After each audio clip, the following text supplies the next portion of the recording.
Hi friend, कैसे हैं आप लोग सभी। आई होप सभी अच्छे होंगे। जैसा कि हम लोग जो है डेली रुक्मिणी प्रकाशनी प्लेटफॉर्म का बुक जो है बिहार पुलिस ड्राइवर के लिए जो निकाला गया है उसके सेट को हम लोग करते हैं, जिसमें कि हम लोग टोटल अभी तक 4 सेट कर चुके हैं, जो कि उसका पीडीएफ जो है हमारे टेलीग्राम चैनल पर अपलोड कर दिया गया है और उसका सारा वीडियो जो है एक प्लेलिस्ट बना दिया गया, उसमें सारा वीडियो को सीरियल वाइज अरेंज कर दिया गया। ठीक, और आज हम लोग इस सेट का 5वां सेट को करेंगे, जिसमें कि टोटल 100 प्रश्न रहता है, तो 100 प्रश्न को हम अच्छे से डिस्कशन करेंगे और इसका पीडीएफ जो है हमारे टेलीग्राम चैनल नॉलेजेबल पीडीएफ पर अपलोड कर दिया गया है और टेलीग्राम चैनल का लिंक इस वीडियो के डिस्क्रिप्शन में दे दिया गया है। ठीक है, तो चलिए वीडियो स्टार्ट करते हैं। सेट नंबर 5 का पहला प्रश्न क्या कहता है, देखिए सेट नंबर 5 का जो पहला प्रश्न है ये कह रहा है निम्नलिखित में पहला प्रश्न क्या कह रहा है कि निम्नलिखित में से कौन सा देश सार्क का सदस्य नहीं है। ठीक, तो सार्क जो होता है, देखिए SAARC, ठीक, इसका फुल फॉर्म होता है the south Asian association for regional corporation होता है। ठीक, और सार्क का मुख्यालय जो है ये कहाँ है, तो ये काठमांडू में है और इसका स्थापना जो हुआ था 1985 ईस्वी में हुआ था। और सार्क में जो है टोटल 8 देश है। देखिए 8 देश का नाम हम लोग जान लेते हैं। देखिए नीचे से जाते हैं, नीचे देखिए मालदीव, श्रीलंका, उसके बाद देखिए भारत, तो पाकिस्तान, अफगानिस्तान, नेपाल और भूटान, ये 8 क्या है, तो सार्क का सदस्य देश है। ठीक, तो इसका उत्तर क्या हो जाएगा, क्या पूछा हमको, कौन सा सार्क का सदस्य नहीं है। तो सार्क का सदस्य कौन नहीं है, तो देखिए भूटान है ही, नेपाल है ही, ठीक है, उसके बाद देखिए चीन भी है। ठीक, सॉरी चीन नहीं है, बांग्लादेश तो ये है, चीन नहीं है। ठीक, तो इसका उत्तर क्या हो जाएगा, ऑप्शन नंबर सी हो जाएगा, चीन जो है आपको सार्क का सदस्य नहीं है। ठीक, चलिए नेक्स्ट प्रश्न है कि 2001 की जनगणना के अनुसार भारत की कुल साक्षरता दर कितनी है। यानी कि 2001 की जनगणना के बारे में पूछा है। देखिए उसमें भारत में कुल साक्षरता दर जो है वो कितना था, तो वो था 64.83%, जो कि ऑप्शन नंबर सी में दिया हुआ है। अगला प्रश्न है कि समाज सुधारक एक है राजा राम मोहन राय, भारत में किस सामाजिक धार्मिक सुधार आंदोलन से संबंधित है। राजा राम मोहन राय कौन एक समाज सुधारक हैं जो कि ब्रह्म समाज धार्मिक सुधार आंदोलन से संबंधित है। ठीक, तो इसका क्या जाएगा उत्तर, ऑप्शन नंबर सी हो जाएगा। ठीक, चलिए नेक्स्ट प्रश्न है, देखिए एक बात और जान लेते हैं कि राजा राम मोहन राय जो हैं इनको जो है राजा की उपाधि किसने दिया था, तो ये मुगल बादशाह अकबर ने जो है इनको राजा की उपाधि दिया था। ठीक, चलिए नेक्स्ट प्रश्न है कि भारत में शुंग वंश के संस्थापक कौन है। देखिए शुंग वंश जो है इसके संस्थापक कौन है, तो ये पुष्यमित्र शुंग, जो कि ऑप्शन नंबर बी में दिया हुआ है। तो इसका उत्तर क्या जाएगा, ऑप्शन नंबर बी हो जाएगा। भारत में शुंग वंश के संस्थापक कौन है, तो पुष्यमित्र शुंग है। ठीक, और इन्होंने जो है कब जो है आपको स्थापना किया था, ये तो 185 ईस्वी पूर्व में जो है इसको स्थापना किया था। ठीक, चलिए नेक्स्ट प्रश्न है बारदौली सत्याग्रह निम्नलिखित में से किस वर्ष हुआ था। ठीक, तो बारदौली सत्याग्रह जो है ये आपको 1928 ईस्वी में हुआ था। इसका उत्तर ऑप्शन नंबर सी में दिया हुआ है। बारदौली सत्याग्रह जो है 1928 ईस्वी में हुआ था। नेक्स्ट प्रश्न है कि जल्लीकट्टू निम्नलिखित में से किस त्योहार की विशेषता है। तो जल्लीकट्टू जो है ये आपको किस त्योहार की विशेषता है, तो जल्लीकट्टू जो है ये जो है आपको पोंगल का विशेषता है। ठीक, देखिए इसमें क्या किया जाता है जल्लीकट्टू में कि इस खेल में जो है लोग बहुत सारा आदमी का भीड़ रहता है, उसमें एक सांड को छोड़ दिया जाता है और उस सांड क्या करता है, सांड को छोड़ जाता था, जितना भी प्रतिभागी है उस सांड के कुबर को पकड़ करके यथासंभव वो जो है ना आपको लंबे समय तक सवारी करने और इसको नियंत्रण लाने का प्रयास करते हैं। जो इसमें जो है आपको अव्वल आते हैं वो इसमें जीता जाता है। ठीक ना, तो इसका उत्तर हो जाएगा ऑप्शन नंबर सी। नेक्स्ट प्रश्न है कि निम्नलिखित में से किस खेल में बेस्ट स्ट्रोक को एक तकनीकी के रूप में पेश किया गया है, यानी किसको है, तो बेस्ट स्ट्रोक को। ठीक, तो बेस्ट स्ट्रोक जो है इसको एक तकनीकी के रूप में किसके रूप में तकनीकी रूप में पेश किया है, किस खेल में, तो ये आपको तैराकी में किया है। ठीक, तो इसका उत्तर क्या जाएगा, ऑप्शन नंबर ए हो जाएगा, तैराकी। ठीक, तो इसका उत्तर ऑप्शन नंबर ए हो गया, तैराकी। नेक्स्ट प्रश्न है कि आंध्र प्रदेश का एक कहानियों का वर्णन करने वाला शास्त्रीय नृत्य क्या है। यानी कि आंध्र प्रदेश की कहानी जो है उसको वर्णन करने वाला एक शास्त्रीय नृत्य है, वो कौन है। देखिए आंध्र प्रदेश का शास्त्रीय नृत्य देखिए है कुचिपुड़ी, तो यही हो जाएगा। तो इसका उत्तर क्या जाएगा, ऑप्शन नंबर बी हो जाएगा, कुचिपुड़ी। ठीक, अब देखिए कुचिपुड़ी नृत्य जो है इससे संबंधित कुछ कलाकार हैं, उसका नाम जान लेते हैं, जो कि बार बार एग्जाम में पूछा जाता है। तो देखिए क्या है, तो यामिनी कृष्णमूर्ति हो गया, राधा रेड्डी हो गया, भावना रेड्डी हो गया, राजा रेड्डी और यामिनी रेड्डी, ये सब कौन है, तो ये आपको कुचिपुड़ी नृत्य से संबंधित कलाकार हैं। अगला प्रश्न है कि पुष्कर ऊंट मेले का संबंध निम्नलिखित में से किस राज्य से है। देखिए पुष्कर मेला जो होता है जिसमें कि ऊंट से संबंधित मेला है, ये आपको राजस्थान राज्य से संबंधित है। ठीक, तो इसका उत्तर क्या हो जाएगा, ऑप्शन नंबर बी हो जाएगा, राजस्थान। ठीक ना, राजस्थान में जो पुष्कर मेला होता है एक प्रकार का कैसा है, तो ये पशु मेला है। ठीक ना, और ये जो है किस महीना में लगता है, तो ये अक्टूबर नवंबर के महीने में लगता है। ठीक नहीं, अजमेर एक जगह है राजस्थान में, उसी में लगता है ये मेला। ठीक है, और ये जो है आपको विश्व का सबसे बड़ा पशु मेला है। ठीक, और बिहार में जो लगता है सोनपुर मेला, तो वो क्या है, तो एशिया में सबसे बड़ा पशु मेला है बिहार का सोनपुर मेला। जो सोनपुर मेला लगता है वो किस नदी के तट पर लगता है, तो वो गंडक और गंगा के जो है संगम है, उसी के मतलब वही मुहाना टाइप का मिलता है, संगम कह सकते हैं उसको, तो उसी के तट पर ये लगता है। ठीक ना, और पुष्कर में जो है किस देवता का मंदिर है, तो ये आपको यहाँ पर ब्रह्मा जी का मंदिर है। ठीक, अगला प्रश्न है कि पीपुल्स रिपब्लिक ऑफ चाइना की राजधानी निम्नलिखित में से कौन सी है। देखिए पीपुल्स रिपब्लिक ऑफ चाइना, इसकी राजधानी कौन सा है, तो ये है बीजिंग। तो इसका उत्तर क्या आ जाएगा, ऑप्शन नंबर डी हो जाएगा, बीजिंग। ठीक ना, पीपुल्स रिपब्लिक ऑफ चाइना की राजधानी कहाँ है, तो ये बीजिंग है। ठीक, तो इसका उत्तर ऑप्शन नंबर डी हो गया। अगला प्रश्न है कि भारत में वर्षों तक डैश हरित क्रांति का मुख्य आधार बना रहा है।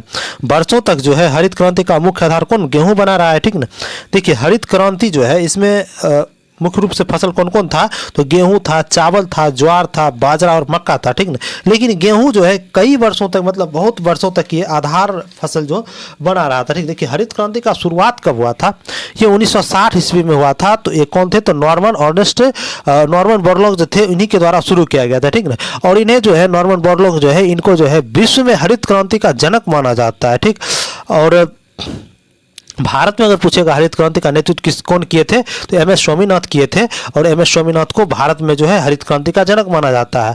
और एम.एस. स्वामीनाथन को जो है 2024 ईस्वी में मरणोपरांत जो है भारत रत्न से सम्मानित किया गया था। ठीक, चलिए अगला प्रश्न है, देखिए अगला प्रश्न है कि भारतीय संविधान के अंतर्गत संपत्ति का अधिकार एक डैश है। ठीक ना, भारतीय संविधान के अंतर्गत जो है संपत्ति का अधिकार क्या है, एक प्रकार का ये संवैधानिक अधिकार है। ठीक ना, देखिए मूल संविधान में जो था संपत्ति का अधिकार, ये एक प्रकार का क्या था मूल संविधान में, तो अनुच्छेद 31 के तहत था, जो कि मौलिक अधिकार के अंतर्गत आता था। लेकिन क्या हुआ कि 44वां संविधान संशोधन आया 1978 ईस्वी में, इसके द्वारा क्या किया गया कि संपत्ति का जो अधिकार है इसको जो है आपको मौलिक अधिकार श्रेणी से हटा दिया गया, और इसे जो है भाग जो है आपको 12 के अनुच्छेद 300 के ए के तहत जो इसको कानूनी अधिकार बना दिया गया। ठीक, तो इसका उत्तर हम मार दिए, कानूनी या संवैधानिक अधिकार है। अगला प्रश्न है कि निम्नलिखित में से किस राज्य का संबंध कथक से। देखिए कथक नृत्य जो है एक प्रकार का शास्त्रीय नृत्य है, तो इसका संबंध देखिए किस राज्य से है, तो ये आपको उत्तर प्रदेश से। ठीक नहीं, ये उत्तर प्रदेश का क्षेत्र है, ब्रजभूमि क्षेत्र जिसमें रासलीला होता है, उसी से संबंधित है। तो इसका उत्तर ऑप्शन ए हो जाएगा, उत्तर प्रदेश। ठीक, अब देखिए इससे संबंधित कुछ कलाकार हैं तो उसका नाम जान लेते हैं। देखिए बिरजू महाराज हैं, लच्छू महाराज हैं, सितारा देवी है, दमयंती जोशी, इस सब का संबंध जो है कथक शास्त्रीय नृत्य से ही है। अगला प्रश्न है भारत में सर्वोच्च न्यायालय के न्यायाधीशों का वेतन डैश द्वारा निर्धारित की जाता है। देखिए भारत में जो सर्वोच्च न्यायालय है उसका वेतन जो है भारत के सांसद द्वारा निर्धारित किया जाता है। ठीक ना, तो ये सर्वोच्च न्यायालय के जो न्यायाधीश हैं उनका वेतन कितना है, तो वो इसका वेतन है 2,80,000 रुपया प्रति महीना, और अन्य न्यायाधीश जो है ये 2,50,000 रुपया प्रति माह है। ठीक ना, और देखिए हाईकोर्ट जो होता है, जितना भी राज्य में हाईकोर्ट होता है उस सभी का मुख्य न्यायाधीश को का वेतन जो होता है ये 2,50,000 रुपया प्रति महीना होता है, और अन्य न्यायाधीश का वेतन होता है 2,25,000 रुपया प्रति महीना। ठीक, चलिए नेक्स्ट प्रश्न है कि भारत की पहली पंचवर्षीय योजना पर डैश पर आधारित थी। देखिए भारत की जो पहली पंचवर्षीय योजना थी वो किस पर आधारित थी, ये आपको हेरोल्ड डोमर मॉडल पर आधारित थी। ठीक, इसका उत्तर ऑप्शन नंबर डी हो जाएगा, हेरोल्ड डोमर मॉडल। ठीक ना, भारत की जो पहली पंचवर्षीय योजना थी किस पर आधारित थी, तो आपको हेरोल्ड डोमर मॉडल पर आधारित है। ठीक, चलिए अगला प्रश्न है कि एल नीनो का तात्पर्य क्या है। देखिए एल नीनो क्या है, देखो प्रकार का ये गर्म जलधारा है। ठीक ना, एल नीनो क्या है, तो ये प्रशांत महासागर में उत्पन्न होता है। ये कैसा जलधारा है, तो गर्म जलधारा है। देखिए किस ऑप्शन दिया, तो आपको ऑप्शन नंबर सी में दिया हुआ है गर्म जलधारा, तो इसका उत्तर यही हो जाएगा। नेक्स्ट प्रश्न है, नेक्स्ट प्रश्न क्या कर रहा है कि 1928 में हिंदुस्तान सोशलिस्ट रिपब्लिक एसोसिएशन की स्थापना कहाँ हुई थी। हिंदुस्तान सोशलिस्ट रिपब्लिक एसोसिएशन की स्थापना कब हुई थी, तो 1928 ईस्वी में हुई थी। तो ये कहाँ पर हुई थी, तो ये आपको दिल्ली में हुई थी। ठीक, तो इसका उत्तर क्या आ जाएगा, ऑप्शन नंबर बी हो जाएगा, दिल्ली। ये जो है आपको दिल्ली के फिरोज शाह कोटला में जो है इसका जो है स्थापना किया गया। ठीक ना, फिरोज शाह कोटला मैदान जो है उसी में किया गया था। अगला प्रश्न है कि कामाख्या मंदिर किस शहर में स्थित है। देखिए कामाख्या मंदिर जो है एक प्रकार का ये शक्तिपीठ है, ये जो है आपको गुवाहाटी में स्थित है, असम का जो गुवाहाटी है वहाँ स्थित है। इसका उत्तर क्या जाएगा, ऑप्शन नंबर बी हो जाएगा, ठीक ना। और जो ये है गुवाहाटी जो है किस नदी किनारे बसा हुआ है, तो ये आपको ब्रह्मपुत्र नदी के किनारे बसा है। एक देखिए मेला होता है आपको अम्बुबाची मेला, एक प्रसिद्ध अम्बुबाची मेला है जो कि कामाख्या मंदिर में ही आयोजित होता है, ठीक ना। इनके असम का एक त्यौहार है, कौन सा, अम्बुबाची मेला, जो कि क्या होता है कामाख्या मंदिर में ही आयोजित होता है। अगला प्रश्न है कि निम्नलिखित यानी कि भारत के संविधान का कौन सा अनुच्छेद ग्राम पंचायत के गठन से संबंधित है, ठीक। तो भारत का जो अनुच्छेद है 40 यही क्या करता है, तो ग्राम पंचायत के गठन के बारे में बताता है। तो इसका उत्तर क्या जाएगा, ऑप्शन नंबर सी हो जाएगा, ठीक है। देखिए पंचायती राज जो है इसका शुभारंभ सबसे पहले जो है ये 2 अक्टूबर 1959 ईस्वी को हुआ था, ठीक ना। और कौन किए थे, तो ये प्रधानमंत्री थे उस टाइम के जवाहरलाल नेहरू थे, उन्हीं के द्वारा राजस्थान के नागौर जिला में किया गया था, ठीक है। चलिए अगला प्रश्न है कि भरहुत स्तूप निम्नलिखित में से किस राज्य में स्थित है।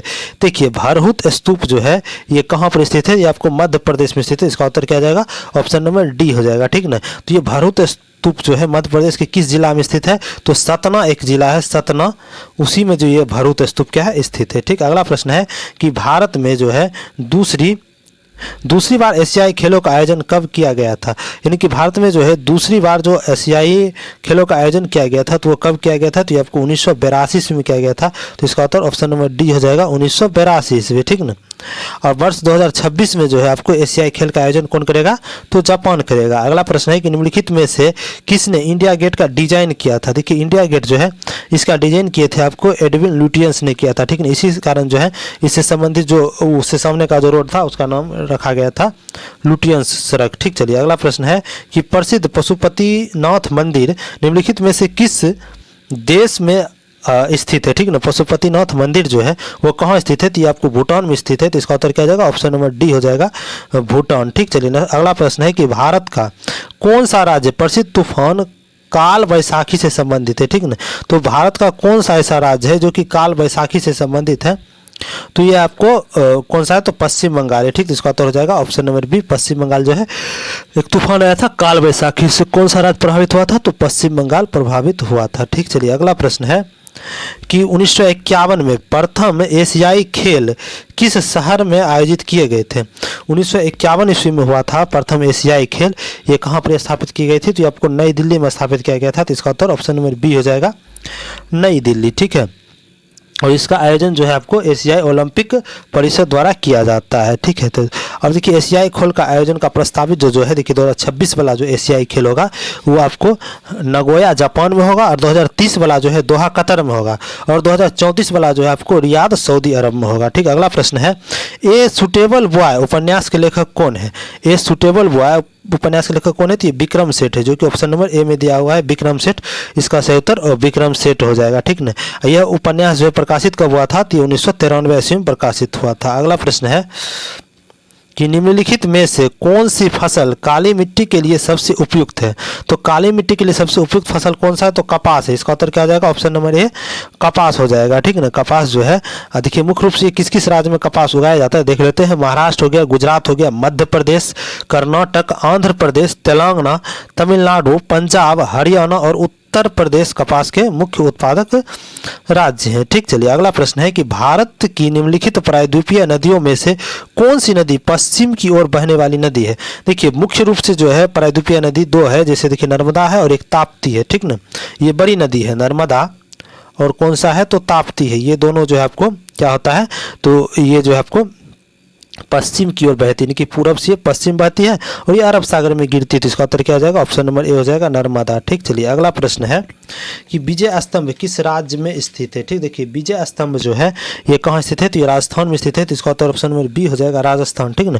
विजय स्तंभ कहाँ स्थित है, तो राजस्थान में स्थित है, ठीक। अब देखिए विजय स्तंभ जो है इसका निर्माण किसने करवाया था, तो मेवाड़ के सिसोदिया वंश के शासक था राजा राणा कुंभा, उन्हीं ने जो है 1448 ईस्वी में कराए थे, ठीक। अगला क्वेश्चन है कि the story of my experiment with truth dash की आत्मकथा है। The story of my experiment with truth जो है ये आपको महात्मा गांधी गांधी का आत्मकथा है, जो कि ऑप्शन नंबर बी में दिया हुआ है।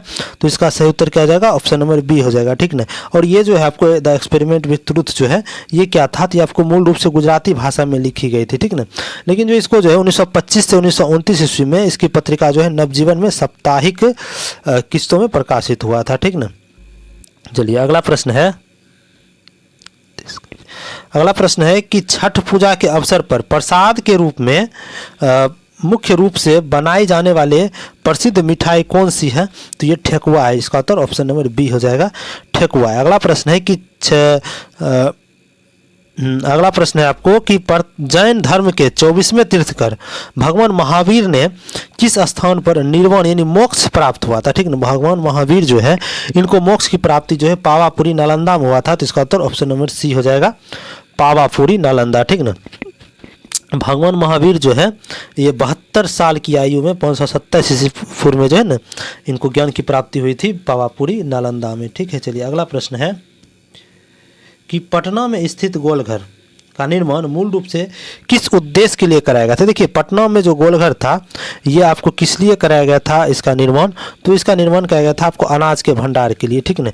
देखिए जब जो देखिए 1970 ईस्वी में 1970 नहीं 1770 ईस्वी में भयानक अकाल आया था, ठीक है, जिसमें कि अनाज की भारी कमी हो गया था। इसी के निपटने के लिए जो है गोलघर बनाया गया था। ये जो है मुख्य रूप से अनाज को भंडारण के लिए कराया था। और गोलघर का निर्माण जो कौन कराया था, ये कराया था आपको कैप्टन जॉन गस्टिन द्वारा 1786 ईस्वी में कराया गया था, ठीक ना। जिसमें क्या करता था कि ब्रिटिश सेना के लिए अनाज भंडार किया जाता था, ठीक ना। और इस जो है गोलघर इसकी ऊंचाई लगभग कितना है, तो इसका ऊंचाई लगभग 29 मीटर है, ठीक। चलिए नेक्स्ट प्रश्न है कि बिहार में बच्चों के जन्म के अवसर पर गाए जाने वाला मंगल गीत कौन सा है, तो ये सोहर है, ठीक ना। जैसे देखिए आप लोग सुने होंगे कि जैसे ना है गाना ललना लाल हो ये टाइप की, वो सब क्या है, तो आपको सोहर ही है, ठीक। चलिए अगला प्रश्न है कि बिहार का कौन सा क्षेत्र मुख्य रूप से भोजपुरी बोली और संस्कृत के लिए जाना जाता है, तो ये बिहार का जो आपको शाहाबाद क्षेत्र है, जो कि आरा बक्सर और रोहतास का क्षेत्र है। इसका उत्तर ऑप्शन नंबर डी हो जाएगा। यहाँ पर जो है मुख्य रूप से भोजपुरी ही बोला जाता है। कौन सा भाषा बोला जाता है, तो यहाँ पर आपको भोजपुरी ही बोला जाता है। अगला प्रश्न है कि सोडियम धातु निम्न में से किसमें संग्रहित होती है, ठीक है ना।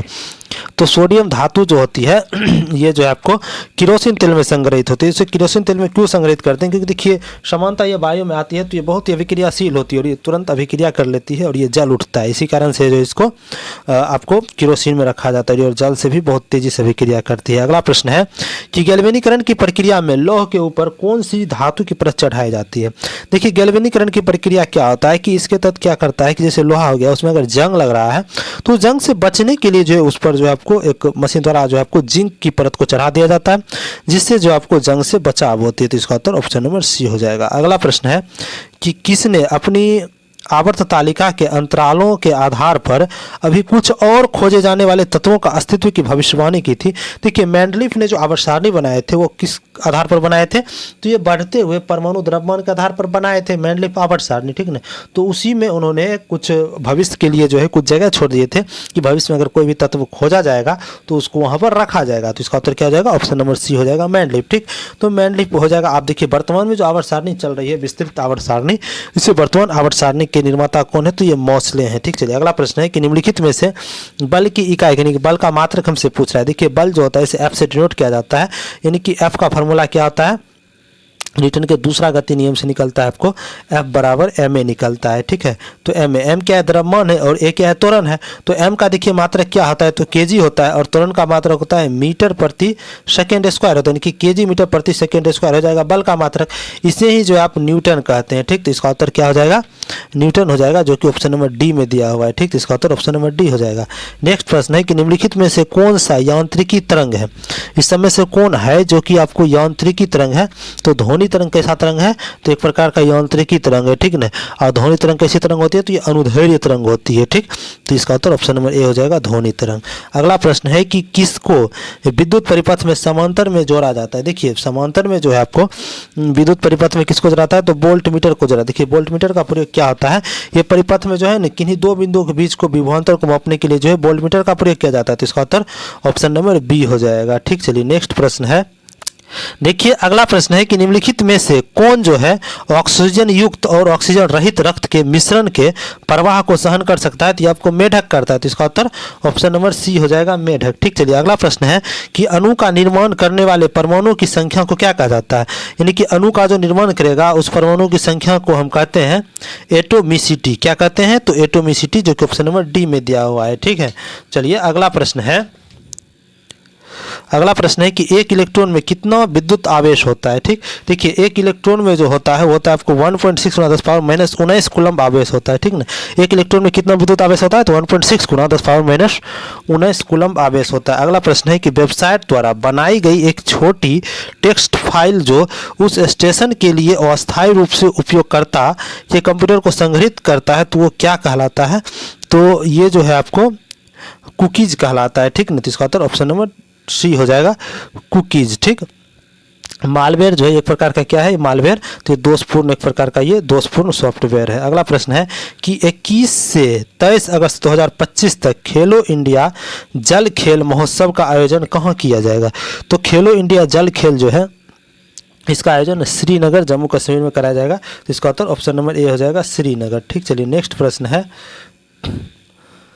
प्रश्न क्या कहता है कि भारत के प्रथम राष्ट्रीय सहकारी विश्वविद्यालय जिसका नाम है त्रिभुवन सहकारी विश्वविद्यालय का शिलान्यास कहाँ किया गया है, तो ये आपको किया गया है आनंद, गुजरात में किया गया है। ठीक, तो इसका उत्तर ऑप्शन नंबर बी हो जाएगा, आनंद, गुजरात। ठीक ना, जो कि 5 जुलाई 2025 को करेगा। कौन करेंगे, तो केंद्रीय गृह एवं सहकारिता मंत्री अमित शाह करेंगे। ठीक ना, ये जो त्रिभुवन दास जो है, ये त्रिभुवन जो विश्वविद्यालय नाम सहकारी विश्वविद्यालय नाम रखा गया है, ये किनके नाम पर रखा गया है, तो ये त्रिभुवन दास जो है ना, ये कौन है, तो ये त्रिभुवन दास जो है अमूल डेयरी के संस्थापक हैं। ठीक ना, उन्हीं के नाम पर इस यूनिवर्सिटी का नाम रखा गया। अगला प्रश्न है कि भारतीय नौसेना की प्रथम महिला फाइटर पायलट कौन बनी है। तो भारतीय नौसेना की प्रथम महिला फाइटर पायलट जो बनी है ये आस्था पुनिया बनी है, जो कि ऑप्शन नंबर बी में दिया हुआ है। अगला प्रश्न है कि 21वें विश्व पुलिस गेम्स 2025 में बिहार का सपना कुमारी ने कितने स्वर्ण पदक जीती है। क्या कह रहा है कि 21वें पुलिस गेम्स 2025 में बिहार की है आपको सपना कुमारी, वो कितना पदक जीती है, तो 2 पदक जीती है। ठीक ना, कितना, दो जो है आपको स्वर्ण पदक जीती है। अगला प्रश्न है कि बेंगलुरु सिटी यूनिवर्सिटी का नया नाम किस पूर्व भारतीय प्रधानमंत्री के नाम पर रखा गया है। बेंगलुरु सिटी यूनिवर्सिटी का नया नाम जो है भारत के पूर्व प्रधानमंत्री किसके नाम पर रखा गया, तो मनमोहन सिंह के नाम पर रखा गया। इसका उत्तर ऑप्शन नंबर सी हो जाएगा, मनमोहन सिंह। ठीक ना, और मनमोहन सिंह का देखिए कार्यकाल कब से कब था, तो ये प्रधानमंत्री के रूप में उनका कार्यकाल कब से कब तक था, तो 22 मई 2004 से लेकर के 26 मई 2014 तक इनका कार्यकाल रहा था, जिसे यूपीए गवर्नमेंट कहा जाता है। ठीक ना, और इन्होंने जो है आपको नई आर्थिक नीति लाई, जिससे उदारीकरण का जनक भी जो है आपको इन्हीं को कहा जाता है। ठीक, और ये वित्त मंत्री कब रहे, तो ये 1991 से 1996 तक ये वित्त मंत्री भी रहे थे। और इनका जन्म जो है 26 सितंबर 1932 ईस्वी को हुआ था और मृत्यु 2024 में हुआ था 26 दिसंबर को। ठीक ना, 26 सितंबर 1932 को जन्म हुआ और 26 दिसंबर 2024 को इनका मृत्यु हो गया। और ये जो है भारतीय रिजर्व बैंक यानी आरबीआई के गवर्नर भी रह चुके हैं। अगला प्रश्न है कि जलवायु परिवर्तन प्रदर्शन सूचकांक 2025 में भारत किस स्थान पर है। ठीक है, तो जलवायु प्रदर्शन सूचकांक में जो है भारत आपको 10वां स्थान पर है, जो कि ऑप्शन नंबर ए में दिया हुआ है। अगला प्रश्न है कि हाल ही में राजभवन अन्नधान योजना कहाँ शुरू की गई है। तो राजभवन अन्नधान योजना गोवा में शुरू की गई है, तो इसका उत्तर ऑप्शन नंबर ए हो जाएगा, गोवा। चलिए अगला प्रश्न है, बिहार में 2 दिवसीय आम महोत्सव 2025 का आयोजन कहाँ किया गया है। तो बिहार में जो है आपको 2 दिवसीय आम महोत्सव 2025 है, इसका आयोजन आपको किया गया है ज्ञान भवन। ठीक नहीं, ज्ञान भवन जो पटना में बना है नया, उसी में किया गया है। ठीक नहीं, इसमें लगभग 5000 से अधिक किस्म आम लाया गया था।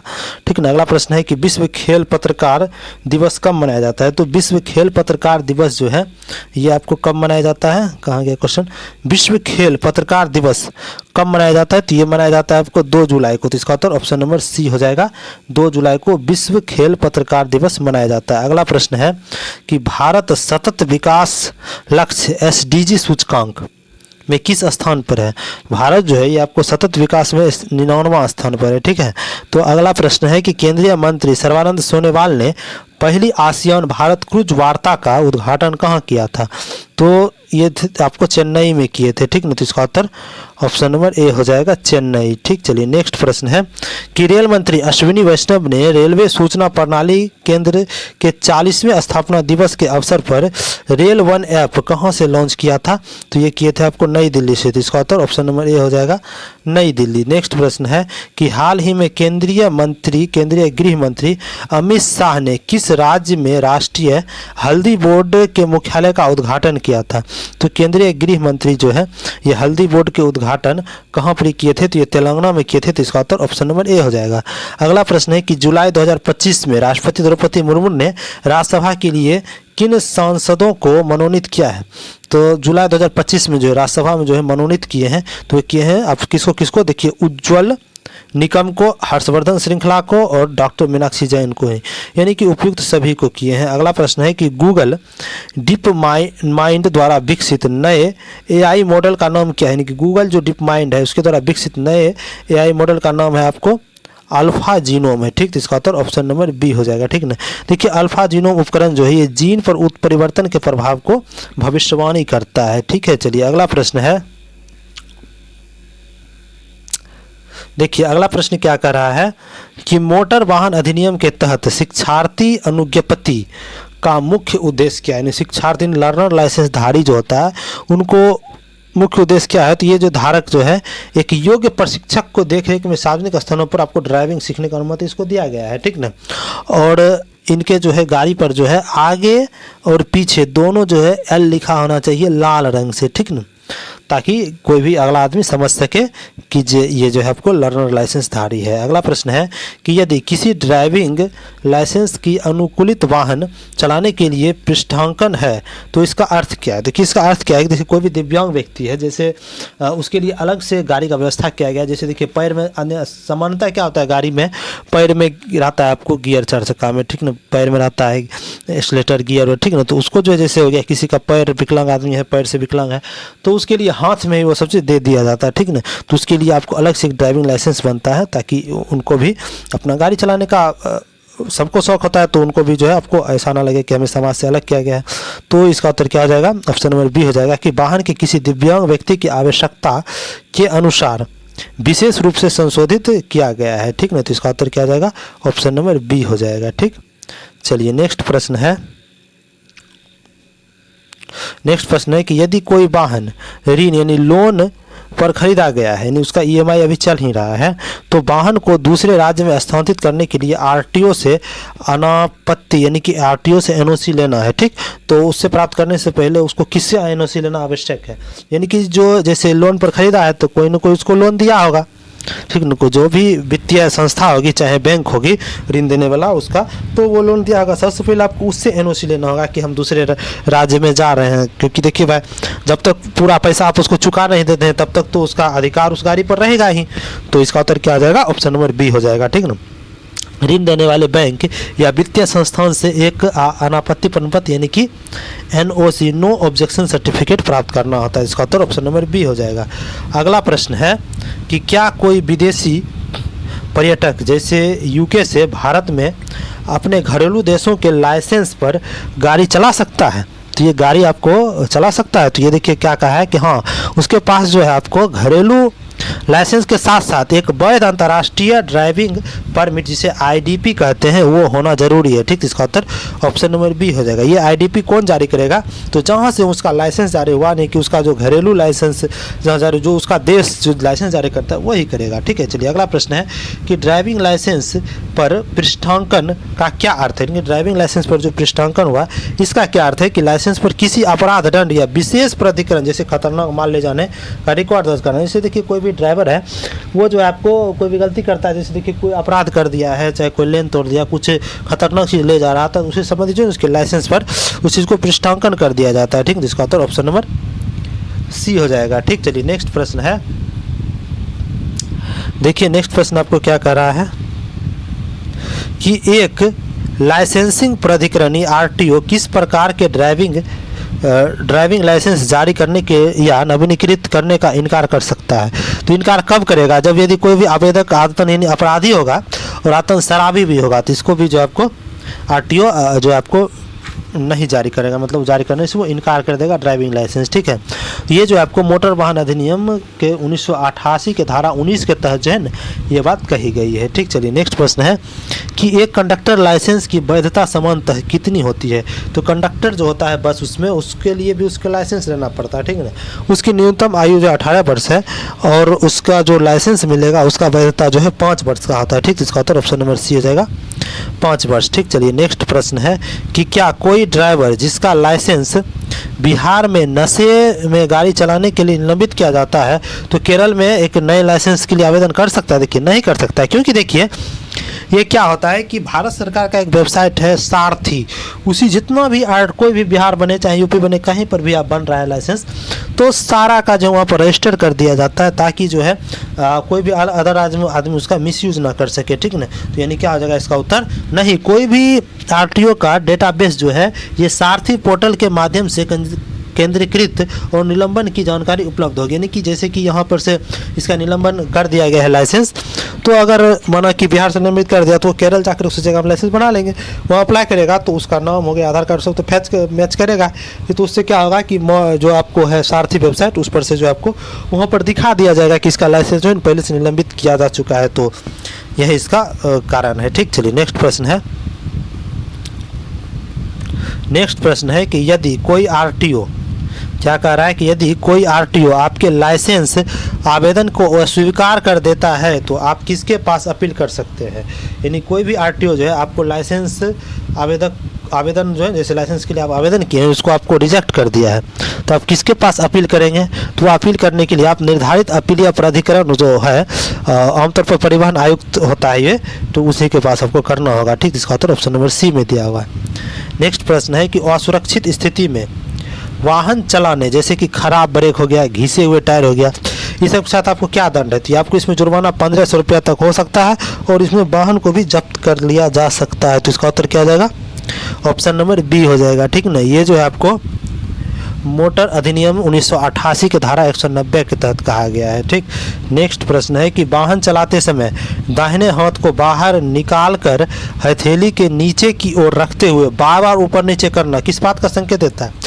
ये देखिए क्या देता है संकेत कि जो पीछे से जो गाड़ी आ रहा है उसको ये संकेत देता है कि अब जो है हम धीमी होने वाले हैं। ठीक, मतलब हम अपना गति को धीमी कर रहे हैं। ठीक ना, यानी कि वाहन की गति धीमी करने का इरादा जो है आपको पिछले आने वाली वाहन को वो देता है। ठीक, अगला प्रश्न है कि राजमार्ग पर चम्मच और कांटा का एक प्रतीक चिन्ह क्या दर्शाता है। देखिए क्या रहता है, ऐसे देखिए चरखुटा अपना रहता है, इसमें क्या होता है एक चम्मच रहता है बना हुआ, ये चम्मच है, उसके बाद देखिए ऐसे तिरछा करके कांटा वाला चम्मच रहता है ऐसे वाला, तो ये दोनों रहता है। तो इसका मतलब क्या हुआ कि आगे जो है ना आपको भोजनालय या रेस्टोरेंट है। ठीक ना, तो इसका उत्तर ऑप्शन नंबर ए हो जाएगा, भोजनालय या रेस्टोरेंट। अगला प्रश्न है कि वैध ड्राइविंग लाइसेंस के बिना वाहन चलाना मोटर वाहन अधिनियम के किस धारा के तहत अपराध है। ठीक ना, यानी कि बिना ड्राइविंग लाइसेंस के हम वाहन चला रहे हैं तो वो किस धारा के तहत होगा। तो ये धारा आपको 1988 का अधिनियम है 181 के तहत कहा गया। ठीक, तो इसका उत्तर ऑप्शन नंबर ए हो जाएगा।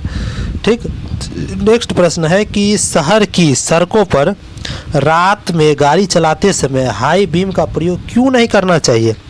क्योंकि देखिए शहर के सड़कों पर क्या होता है कि स्ट्रीट लाइट हमेशा जलते ही रहता है, वहाँ तो पर्याप्त आपको उजाला रहता ही है, और अगर हम इसका जलाते हैं हाई बीम लाइट को तो जो सामने वाला जो आने वाला है सवारी हमारे विपरीत दिशा से जो आ रही है उनको क्या होगा कि उनको आपको दिक्कत होगी, उनको आंखों पर सीधे चकाचौंध पड़ जाएगा, तो इसी कारण से उसको दिक्कत हो सकती है। तो इसका उत्तर क्या हो जाएगा, ऑप्शन नंबर बी हो जाएगा। वह सामने से आने वाले चालक की आंखों को चकाचौंध पैदा कर सकता है, इसी कारण से जो है नहीं कहता है आपको हाई बीम चलाने के लिए।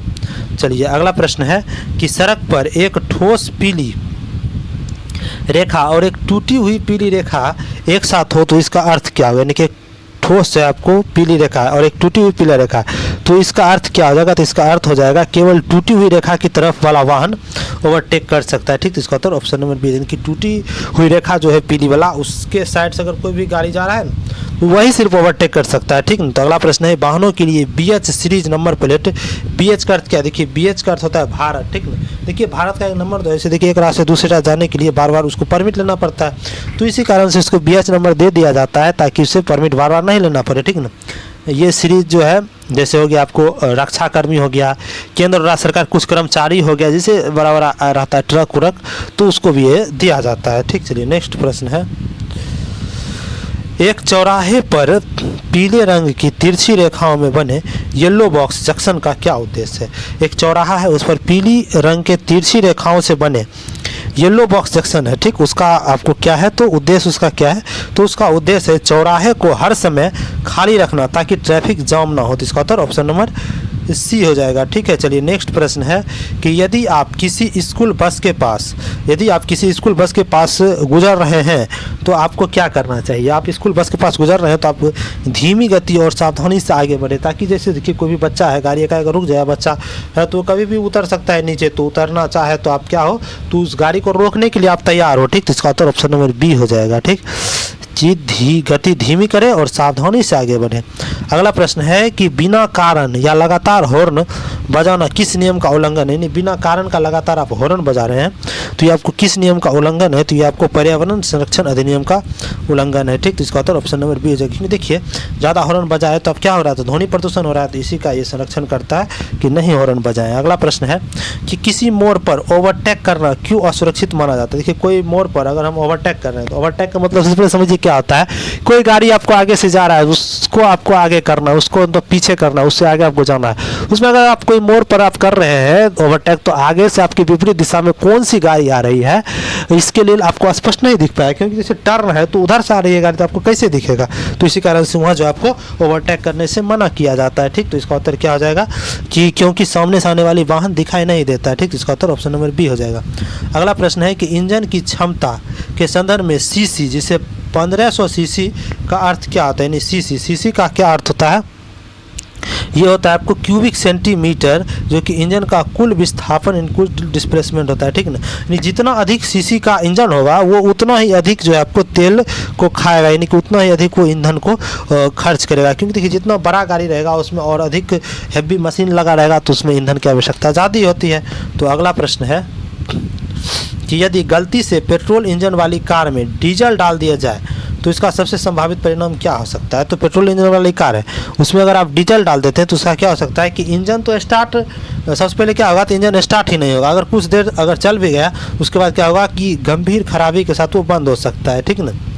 अगर देखिए डीजल हो गया, डीजल जो देखिए इसमें क्यों ऐसा होता है, क्योंकि देखिए डीजल जो है आपको पेट्रोल की तुलना में बहुत कम ज्वलनशील होता है और इससे जो होता है स्पार्क प्लग में आसानी से जलाया नहीं जा सकता। यानी कि डीजल को जो है आपको, क्योंकि देखिए पेट्रोल इंजन में आपको ईंधन को जलाने के लिए स्पार्क प्लग का यूज होता है, तो डीजल क्या होता है अत्यधिक ज्वलनशील नहीं होता, तो इसको स्पार्क प्लग से आसानी से नहीं जल पाता है, ठीक ना। इसी कारण से ये जो आपको दिक्कत पैदा करती है। अगला प्रश्न है कि सुबह या ठंडे मौसम में गाड़ी स्टार्ट करते समय इंजन से आने वाली तेज चीखने जैसी आवाज़ का सबसे आम कारण क्या है। तेज चीखने आवाज़ का सबसे आम कारण है इंजन की कोई ड्राइव बोल्ट का ढीला या खराब होना, ठीक। तो इसका उत्तर क्या आ जाएगा, ऑप्शन नंबर बी हो जाएगा, ठीक। चलिए नेक्स्ट प्रश्न है कि पहिए में लगे लग नट्स जो होता है इसका मुख्य कार्य क्या है। पहिया में जो लगा लग नट्स होता है इसका आपको मुख्य कार्य क्या है, तो इसका मुख्य कार्य है आपको कि पहिए की गाड़ी के हब में कस करके जोड़े रखना, ठीक ना। पहिया में जो लगा नट्स होता है लग नट्स, इसका मुख्य कार्य है कि पहिए को गाड़ी के हब से कसकर जोड़े रखना, ठीक। तो इसका उत्तर क्या आ जाएगा, ऑप्शन नंबर बी हो जाएगा, ठीक। चलिए नेक्स्ट प्रश्न है कि ड्राइविंग के दौरान हाइड्रोप्लेनिंग ड्राइविंग के दौरान क्या करा है आपको, हाइड्रोप्लेनिंग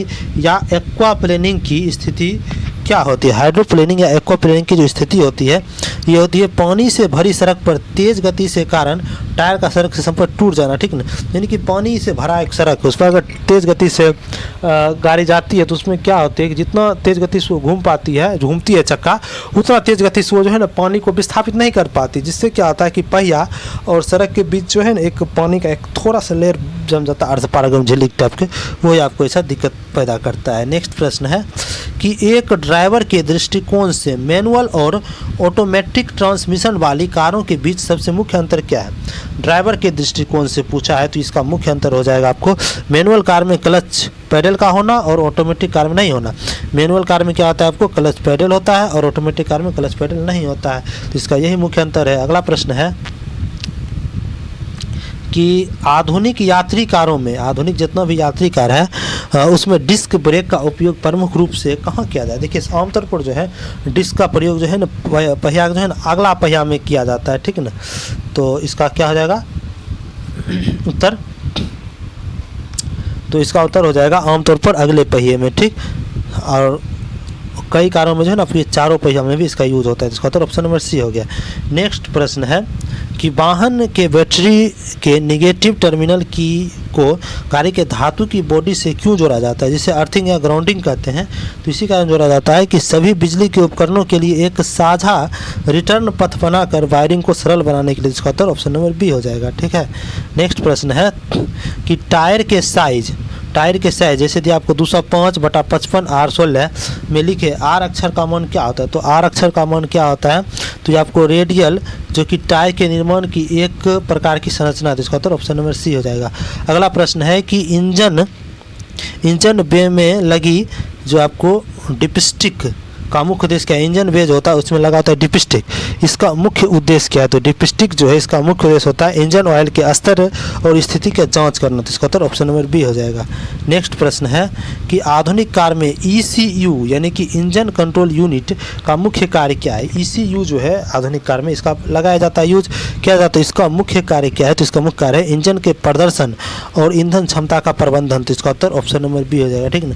देखिए जिस प्रकार जो कंप्यूटर में CPU क्या होता है कि कंप्यूटर का ब्रेन होता है यानी कि दिमाग होता है यानी मस्तिष्क होता है, उसी प्रकार जो है कोई भी कार है यानी कार का मस्तिष्क किसे कहा जाता है, तो ECU को कहा जाता है, ठीक ना। ECU का फुल फॉर्म पूछ सकता है, इसका होता है इंजन कंट्रोल यूनिट, ठीक। अगला प्रश्न है कि इग्निशन कॉइल का क्या कार्य। इग्निशन कॉइल जो होता है इसका कार्य क्या है, तो इसका कार्य है आपको स्पार्क प्लग के लिए बैटरी को वोल्टेज बनाना, इग्निशन कॉइल का कार्य। जिसका उत्तर ऑप्शन नंबर बी हो गया। अगला प्रश्न है कि हाइड्रोप्लेनिंग की घटना क्या है। देखिए हाइड्रोप्लेनिंग जो है इसकी घटना क्या है कि पानी की परत के कारण सड़क से टायर का संपर्क टूटना, यही आपको हाइड्रोप्लेनिंग है, ठीक। तो इसका उत्तर क्या जाएगा, ऑप्शन नंबर बी हो जाएगा, ठीक ना।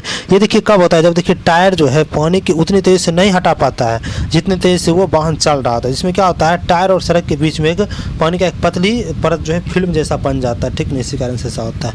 अगला प्रश्न है कि समय पर इंजन ऑयल न बदलने का सबसे बड़ा नुकसान क्या है। समय पर अगर हम इंजन ऑयल को नहीं बदलें इसका सबसे बड़ा नुकसान है कि इंजन के आंतरिक पुर्जों का घिसाव आपको बढ़ जाता है, ठीक, जिससे कि आंतरिक पुर्जों में टूट फूट का ज़्यादा मचा रहता है। अगला प्रश्न है कि लीफ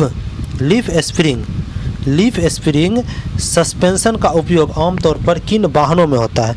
लीफ स्प्रिंग सस्पेंशन का उपयोग जो होता है ये किस वाहन में होता है, तो ये होता है आपको भारी वाणिज्यिक वाहन जैसे ट्रक हो गया, इस सब में होता है, ठीक। तो इसका उत्तर ऑप्शन नंबर सी हो जाएगा, ठीक है। नेक्स्ट प्रश्न है कि ब्रेक सिस्टम में मास्टर सिलेंडर का क्या काम है। देखिए ब्रेक सिस्टम में जो मास्टर सिलेंडर होता है इसका कार्य आपको पैडल के दबाव को हाइड्रोलिक दबाव में बदलना। तो इसका उत्तर ऑप्शन नंबर सी हो जाएगा। नेक्स्ट प्रश्न क्या कर रहा है कि फ्यूल इंजेक्टर का क्या उद्देश्य है। देखिए फ्यूल इंजेक्टर जो है इसका क्या उद्देश्य है, इसका उद्देश्य आपको इंजन सिलेंडर में ईंधन का छिड़काव करना। तो इसका उत्तर ऑप्शन नंबर सी हो जाएगा। अगला प्रश्न है कि यदि गाड़ी का एग्जॉस्ट पाइप यानी साइलेंसर जाम हो जाए तो क्या होगा। अगर साइलेंसर इसका जाम हो जाएगा तो क्या होगा कि इंजन की शक्ति में भारी कमी आएगी, ठीक। इसका उत्तर ऑप्शन नंबर सी हो जाएगा, ठीक है। नेक्स्ट प्रश्न है कि गाड़ी से जलते हुए रबर की गंध आने का एक संभावित कारण क्या हो सकता है। गाड़ी को जलते हुए रबर का गंध आने का संभावित कारण क्या होता है, क्लच प्लेट का घिसना या इंजन बेल्ट का फिसलना। तो इसका उत्तर ऑप्शन नंबर बी हो जाएगा। अगला प्रश्न है दुर्घटना के समय एयरबैग को फूलने के लिए किस गैस का उपयोग होता है। देखिए दुर्घटना के समय जो एयरबैग फूल जाता है तो एयरबैग में आखिर रहता क्या, देखिए एयरबैग में क्या रहता है तो सोडियम एजाइट रहता है, ठीक ना। सोडियम एजाइट नामक क्या एक रसायन होता है जो कि टक्कर होने पर क्या होता है, ये तीव्र रासायनिक प्रतिक्रिया करता है, जिससे क्या होता है उससे नाइट्रोजन गैस बनती है, ठीक ना। तो और नाइट्रोजन गैस इसको फुला देती है। देखिए नाइट्रोजन गैस इसमें क्यों दिया जाता है, क्योंकि नाइट्रोजन गैस जो है एक प्रकार का अक्रिय और ये अज्वलनशील गैस है, ठीक ना, अज्वलनशील है यानी कि जलता भी नहीं है ये, और ये बहुत तेज़ी से एयरबैग में फुलाकर यांत्रिकी गंभीर चोट से आपको बचा लेता है, ठीक ना। इसका उत्तर ऑप्शन नंबर सी हो जाएगा, नाइट्रोजन, ठीक है। तो देखिए सेट नंबर 5 का आज हम 100 प्रश्न को कर लिया है। आप लोग जो है सबसे पहले सेट को बनाए होंगे तो बताइए आपको इसमें कितना क्वेश्चन आपका सही हो रहा है, यानी कि आपका कितना नंबर आ रहा है, ठीक है। तो चलिए, और इसका पीडीएफ जो हमारे टेलीग्राम चैनल नॉलेजेबल पीडीएफ पर अपलोड कर दिया गया है, और टेलीग्राम चैनल का लिंक इस वीडियो के डिस्क्रिप्शन में और कमेंट बॉक्स में भी पिन कर दिया गया है, ठीक है। तो चलिए मिलते हैं नेक्स्ट वीडियो में, तब तक के लिए धन्यवाद।